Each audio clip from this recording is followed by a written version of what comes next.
That guy makes me so mad.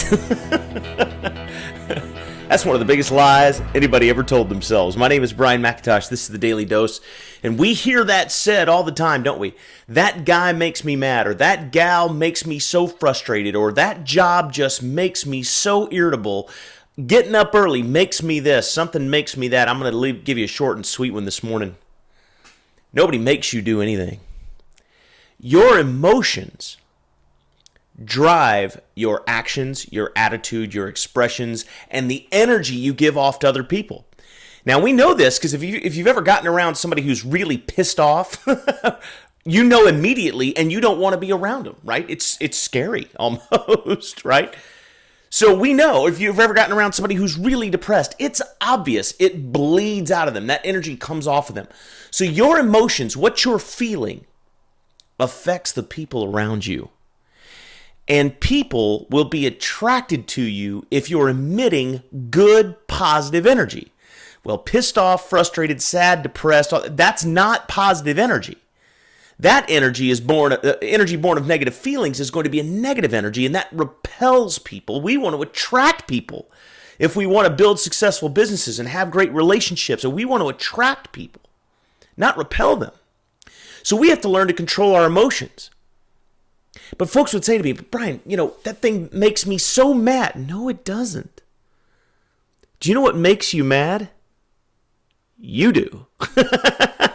Now, I know some folks are going to be going, now, Brian, hold on. You don't know my wife. You don't know my husband, right? You've never met my boss. How can you say that? It's true. When you say to yourself that someone or something or some circumstance makes you this way or that way, you've given over the power to that individual or that thing to control your results in your life. It's that big of a deal. It's that big of a deal. When you allow someone else or something else or some kind of circumstance to dictate your emotions, you are giving away the power to govern your own life to that very thing that pisses you off. That very thing that makes you so frustrated, you just gave your power to it. Now, that ought to make you frustrated. That ought to make you mad, right? If anything's going to make you mad, it ought to make you mad that you've been giving away your power. You've been giving away your autonomy. You've been giving away the results in your life to the very things that you don't like the most. And no one makes you mad but you. No one makes you frustrated but you. The negative emotions that you feel are generated from within you based on how you think about the situation or the person or the circumstance. The value or the projected effect that you place on someone, someone or some circumstance, is what determines what emotion you create from within you about it. Now, this is going to be a simple statement, but it's a lot harder than it sounds.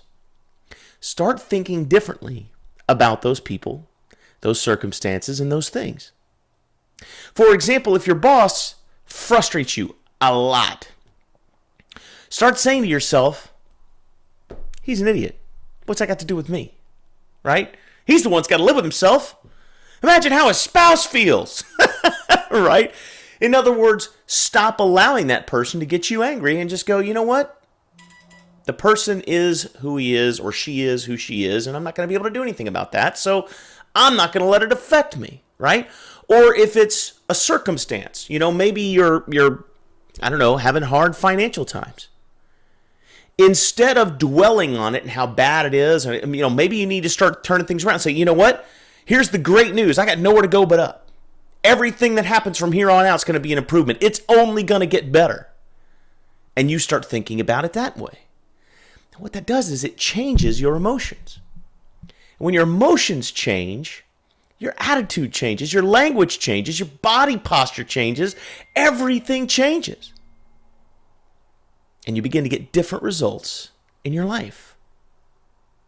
They call this emotional maturity or EQ, emotional intellect.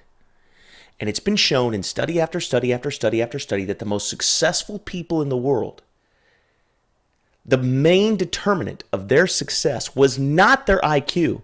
It was not their business acumen. It certainly was not their education. It was their emotional intelligence. It was their emotional maturity. It was their ability to maintain their positive attitude and not allow others or other circumstances to dictate how they feel. It's a skill set, and you can work on it. That's the dose, guys. Make it a great week.